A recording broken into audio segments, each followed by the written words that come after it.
Hi friends. ఒక ఊర్లో బుడంకాయ అంత బుడ్డోడు ఉన్నాడంట. వాడికి ఒక వడ్లగించంత వజ్రం దొరికిందంట. ఆ వడ్లగించంత వజ్రాన్ని బీరకాయ అంత బీరువాలో పెట్టి తాటికాయ అంత తాళం వేశాడంట. ఆ వడ్లగించంత వజ్రానికి మునక్కాయ అంత ముసలమ్మని కాపాలు పెట్టాడంట. అప్పుడు దొండకాయ అంత దొంగలు మునక్కాయ అంత ముసలమ్మని విరిచేసి తాటికాయ అంత తాళం పగలగొట్టి బీరకాయ అంత బీరువా తెరిచి వడ్లగింజంత వజ్రాన్ని ఎత్తుకొని పారిపోయారంట. అప్పుడు జీడిపప్పు అంత జీప్లో పొట్లకాయ అంత పోలీసు వచ్చి దొండకాయ అంత దొంగని పట్టుకొని జామకాయ అంత జైల్లో వేశారంట. కానీ దొండకాయ అంత దొంగలు జామకాయ అంత జైలుకి గుమ్మడికాయ అంత సొరంగం పెట్టుకొని పారిపోయారంట.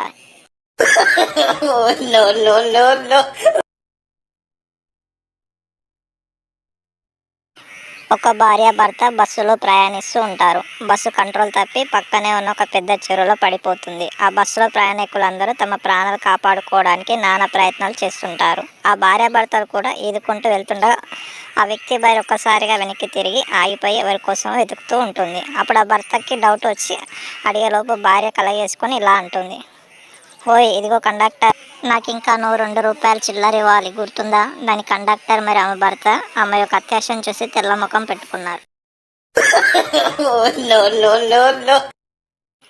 వీడియో నచ్చితే లైక్ చేయండి, మన ఛానల్ సబ్స్క్రైబ్ చేసుకోండి.